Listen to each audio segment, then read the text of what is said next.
Good day everyone, this is Chermar TV for another video, and today pag-uusapan naman natin ang isa sa quadrilaterals na itatalakay natin, and that is parallelogram.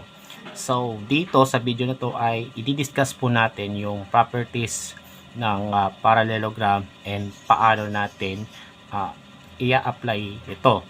Okay, so with that said, umpisan natin. So let us define first what is a parallelogram. So parallelogram is a quadrilateral formed by two pairs of parallel lines. So when we say parallel lines, those are the lines on the same plane na hindi sila nag-intersect. Okay? Just like this one. So ayan po yung parallel lines. Okay? So these are the two lines which are parallel, and these are other two lines which are also parallel. Kaya nakabuo ng parallelogram. So by the way, meron tayong letters A, B, C, D, which are the vertices na tinatawag. Okay? Yung vertices ng parallelogram ay A, B, C, at saka D. Okay? So ito po yun yung corners. Okay? Ayan po. So first is, papangalanan muna natin yung parallelogram. So we can name this parallelogram as A, B, C, D. So sa pag-name ng parallelogram, dapat sunod-sunod yan. Okay? Ayan po. Pwede rin namang A, D, B, C, or pwede rin namang D, A, B, C, or pwede rin naman D, C, B, A. Ayan po. Pero hindi mo pwede pangalanan as A, C, B, D. Kasi yung AC dito, guys, no, hindi sila connected, no? There's no line na nag-exist between A and C. Okay? Ganun din naman sa BD, so there's no line exist here. Okay? So hindi pwede siyang pangalanan nito. Okay? The same thing with this one, LOVE, 'di ba? LOVE, or pwede din namang OLEV, no? It doesn't matter as long as sunod-sunod ang pag-label ng vertices. Okay? So ayan po. Now, i-describe natin yung parts and pairs ng sides tsaka angles ng parallelogram, so that maintindihan natin kung ano ang ibig sabihin ng mga properties na i-discuss natin sa video na ito. Okay, so i-label muna natin yung parts ng parallelogram. To start off with vertices. Okay, so yung vertices or vertex in singular form, ito po yung corners ng parallelogram. So ito po yung apat, ano po? A, B, C, at saka D. Kaya yung vertices ng parallelogram ay A, B, C, D. So ayan po yung basis sa pagpangalan ng figure na ito. Okay, ayan po. Next naman po is yung sides ng parallelogram. So there are four sides because this is a quadrilateral, 'di ba? By definition. So we can name this side as segment or side AB. Okay, ayan po. Then we have this one, side BC. Then we have this one, side CD or DC. Iisa lang 'yon, side CD. And then this one, side DA or side AD. Ayan. Ayan po, no? So, ayan po yung sides ng parallelogram. Okay? And then, para naman sa angles, no? We have this one, which is angle A. So, ibig sabihin, A po is the vertex of this angle. Okay? So, this is angle A. Tapos, dito naman, this is angle B. Ibig sabihin, B yung vertex ng angle na to. Okay? So, this is angle B. Then, we have angle C. And then, we have angle D. So, those are the, those are the angles of the parallelogram. Okay? And then, let us describe the pairs of sides and angles of the parallelogram. Pero bago yon, munti kong makalimutan, yung diagonals pala, no? So, ayan. Yung diagonals pala ng parallelogram, no? So, ayan po yung segment na nagjo-join sa two opposing vertices ng parallelogram or quadrilateral, no? So, sila po yung diagonal. So, there are two of them, no, sa isang quadrilateral. And the diagonals of this one are side AC or segment AC rather, no? Tapos ito, segment BD. Okay? So those are the names of the diagonals of the parallelogram, AC and BD. Okay, so let's move on to the pairs of sides and angles na kailangan natin malaman or matutunan para maintindihan natin yung properties ng parallelogram.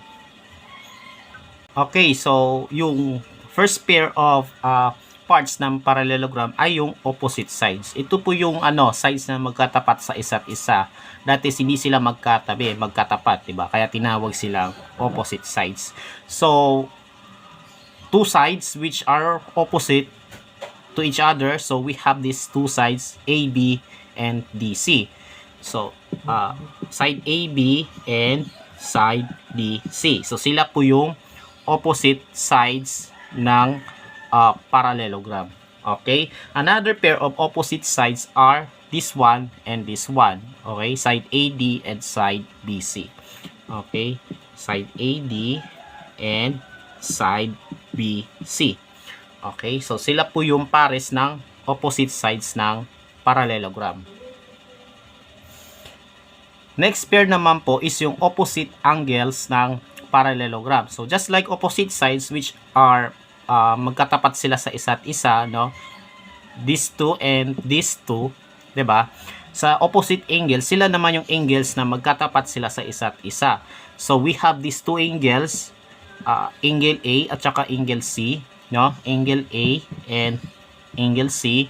Tapos another pair of opposite angles are this one, angle B, and this one, angle D. Okay, so angle B and angle D. So sila naman po yung opposite angles ng parallelogram. And the last one po is yung tinatawag na consecutive angles, in which yung dalawang angles ay hindi sila opposite, consecutive sila. Ibig sabihin, magkatabi sila. Ano po? So, for example, we have angle A at saka angle B. So, hindi sila opposite but rather silang dalawa ay consecutive.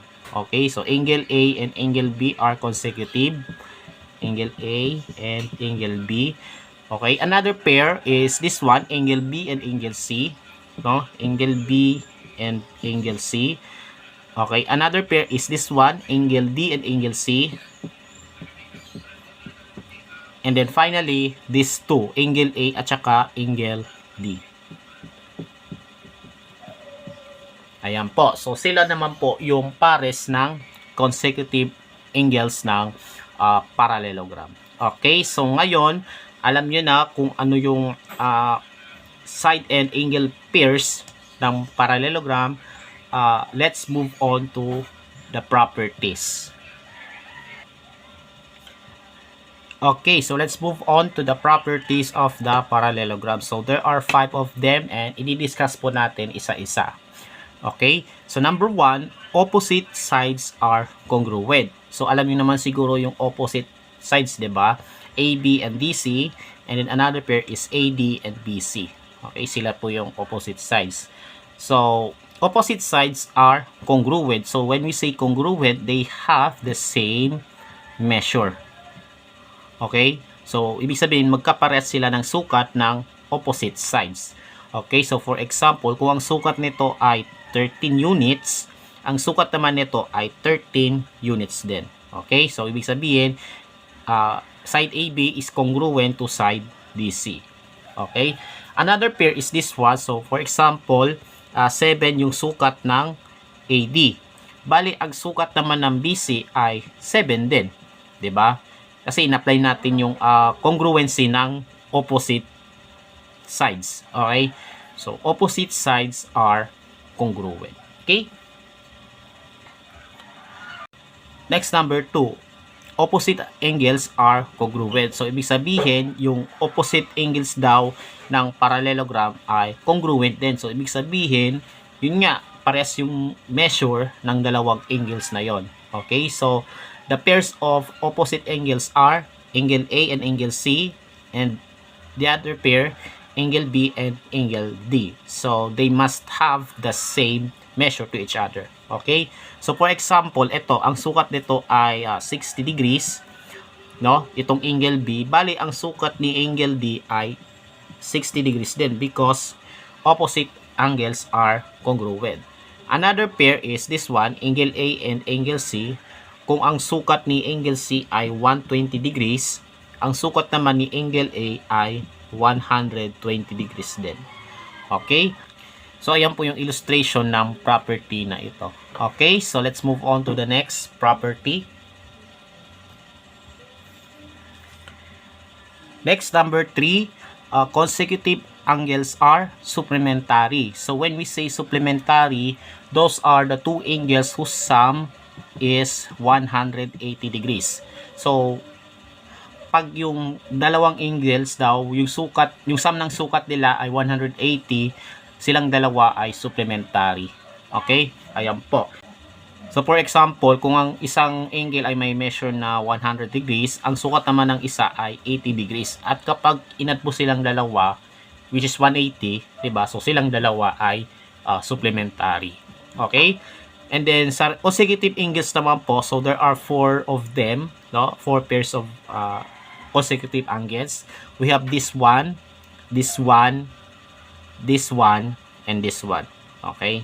Basta magkatabi yung dalawang angle sa parallelogram or sa kahit anong quadrilateral, ano sila, consecutive na may tatawag. Okay? So, for example, kung ang measure nito ay 70 degrees, no? Bale, ang consecutive angle niya is either angle A or angle C. No, with respect to angle D, diba? So, ayan po yung angles na consecutive dito. So, unahin natin si angle A. So, ang measure nito ay 110 degrees because they must be supplementary to each other. Okay? Now, we can able to find the other two angles, no? Basta titignan mo lang yung consecutive nila, no? So, 110 degrees. Bale, ang consecutive niya is angle B and they must have the sum of 180. So, 110 and then may kulang pa tayong 70 degrees. So, ayan po yung sukat ni angle B. And then for the last one, we have angle C. Katabi niya is 70 degrees. Bali, ang sukat niya dapat ay 110 degrees. So, as you can see, we have two opposite angles which are congruent to each other. So, kahit isa lang sa angles ng parallelogram ay given, no, we can able to find the measure of all other three angles of it. Okay? Basta isa lang yung given, malalaman natin measure ng tatlong ito. Okay? So, ayan po. Next, number 4, diagonals bisect each other.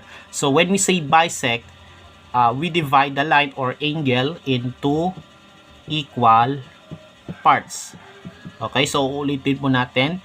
So, when we say bisect, hatiin mo yung segment or angle into two equal parts. Okay, so for example, this one segment. Pag nag-draw tayo ng line that intersects this one, no, so that yung parts na nahati is congruent sila sa isa't isa, then we bisect this segment. Okay? And yung line na humati sa segment na ito ay tinatawag na bisector. Meron tayong segment bisector, meron din tayong angle bisector kagaya nito. So, ayan. So, this line divides the angle into two equal parts. Okay? So, angle bisector ang tawag dito. Okay? Now, in terms of this one, so diagonals bisect each other, ibig sabihin, naghatian sila sa isa't isa into two equal parts, yung diagonals ng parallelogram. So, yung AC, hinati si segment BD, tapos yung BD naman, hinati si AC into two equal parts. Kaya yung measure ng bawat parts ng bawat diagonal ay equal. Okay, so for example, kung ang measure nito ay 8 units from one vertex to the intersection, ayan, bali ang sukat nito mula rito hanggang sa opposite vertex, no, ay 8 din. Okay, and then for another diagonal, halimbawa kung ang measure nito ay 10 mula sa isang vertex papunta sa intersection, Bali, ang sukat mula sa intersection papunta sa opposite vertex ay 10 din. Okay? So, they must have the same measure for both parts of a diagonal. Okay? So, ayan po yung illustration ng property na ito. And then, for the last property, each diagonal of the parallelogram divides into two congruent triangles. So, kapag nag-draw ka ng isang diagonal ng parallelogram, nahati siya into two triangles which are congruent to each other. So, let us prove that yung dalawang triangles na yun ay congruent talaga. So, gagamitin natin yung previous property natin para ma-prove natin ito. Okay? So, since opposite angles are congruent, we have this one, AD and BC. That's one corresponding pair of sides of the triangle, AD at saka BC. Tapos, we have another corresponding pair of sides ng triangle, 'di ba? So, we have segment AB at saka segment DC. Okay? And then, para sa third part ng triangle, which are opposite angles ng parallelogram, which are also congruent. So, we got this one, no? And then this one. Okay? Ayan po. So, congruent to, at saka congruent to. Okay? And it is enough to say that these two triangles are congruent by SAS or side angle side postulate.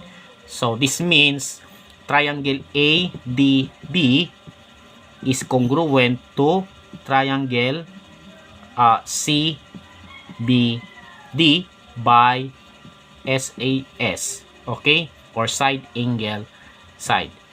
So, na-prove natin na silang dalawa ay congruent kapag hinati natin yung parallelogram with a diagonal.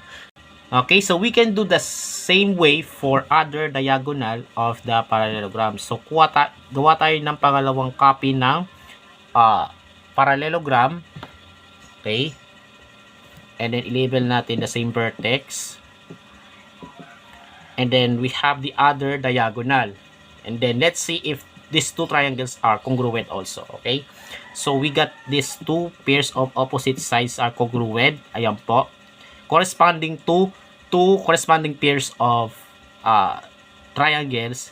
And then, we have one opposite side, this one, no, ng parallelogram, which are the corresponding angles ng triangle. And it is enough to say that these two triangles are congruent by SAS din. Okay? Or side angle side postulate. Okay? So, this means triangle DAC is congruent to triangle DCA by SAS. Okay, so I hope na nasusundan ninyo ito no, when it comes to proving. Okay, ayan po. So, ayan po yung properties ng parallelogram. So, i-recall po natin. Opposite sides are congruent. Opposite angles are congruent. Pangatlo, consecutive angles are supplementary. Pangapat, diagonals bisect each other. And then, the last one, number 5, each diagonal divides into two congruent triangles.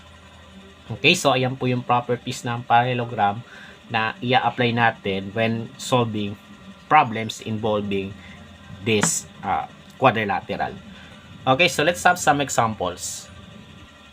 Okay, so for this one, apply properties of parallelogram to determine the value of x. So let's start off with this one. So para ma-solve natin to ng value ng x or any required parts ng parallelogram, make sure na alam ninyo kung anong property ito nag-fall. Okay, so kagaya nito, we have this side, the measure ay 10. Tapos, we're going to find the missing measure of this side. Okay? And then, as we know that, di ba, meron tayong dalawang side which are opposite to each other. And then alam dapat natin yung relationship ng pares na yon. So we have opposite sides ng parallelogram which are congruent to each other as per property number 1. Okay, so opposite sides of the parallelogram are congruent. So kung ang sukat nito ay 10, bali ang sukat naman nito ay 10 din. So ibig sabihin x must be equal to 10. Okay, ayan po. Next, number 2, we have this pair of sides, no, which are opposite, 'di ba? So opposite sides are congruent. Ayan po yung property kung saan ito nag-fall. Okay?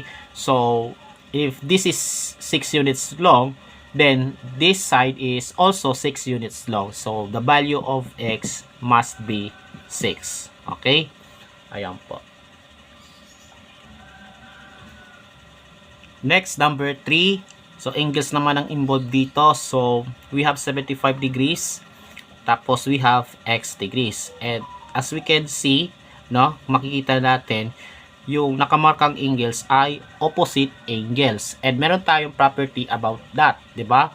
Na opposite angles ng parallelogram ay congruent. So, kung ang measure nito ay 75 degrees, ang measure naman nito ay dapat 75 degrees din. Okay, so this must be 75 degrees. So therefore, ang sagot dito, no, ang value ng x ay 75. Okay? Ayan po. Next, number 4, we have x degrees here, tapos we have 45 degrees here. Diba? And base sa naka-label, itong dalawang angles ay consecutive angles since hindi naman sila opposite sa isa't isa. So pag hindi sila opposite, consecutive sila, 'di ba? And may property din na about sa consecutive angles ng parallelogram, and they are supplementary. So ibig sabihin, yung sum ng dalawang ito ay 180 degrees. Okay? So to answer this, kunin natin yung value ng x, then isubtract natin to from 180 kasi dapat ang sum ng dalawang ito ay 180. So 180 minus 45, that is equal to 135 degrees. So the measure of this angle must be 135 degrees. So kaya ang sagot dito ay 135. Okay? Ganun lang po kasimple. Okay, so we're down to last two. Number 5, we have this parallelogram na given yung diagonals, ano po. So the measure of this part is 40, no? So anong kaya measure ng isang part nito? So according sa property about diagonals, they bisect each other. Ibig sabihin, pag nag-intersect yung dalawang diagonals, bali yung parts ng diagonal ay congruent sa isa pang part ng same diagonal. Okay? Kung ang sukat nito ay 14 units, ang sukat naman nito ay 14 units din. So the answer is x is equal to 14. Okay? Ayan po. And then for the last one, bago natin tapusin itong video na ito, so do not forget to subscribe to my YouTube channel kung sa tingin niyo ay meron kayong natutunan dito. Okay, so yun na nga, we have these two angles na hindi na-cover, no, mula dito hanggang dito, kagaya ng nakikita natin before. So mula dito hanggang sa diagonal lang. Okay? At ang sukat dito ay 47 degrees. So, ano kaya measure ng angle na ito? Well, according to property number 5, the diagonal divides the parallelogram into two congruent triangles. So, this angle of the this triangle, 'di ba? Kasi ito yung dalawang triangle, 'di ba? So, this angle corresponds to this angle which are congruent, 'di ba? Ayan po. And this angle is congruent to this angle, corresponding parts ng ano yan, ng triangle, di ba? And then this angle corresponds to this angle which are also congruent, di ba?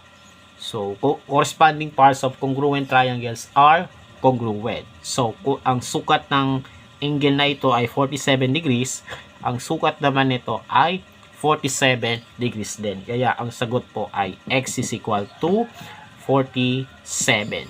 And that's all for today about properties of parallelograms, and I hope you have learned something in this video. Okay, so again, do not forget to subscribe to my YouTube channel for more videos, and follow me also on my TikTok account. Stay safe, God bless, and as always, have a great day to all.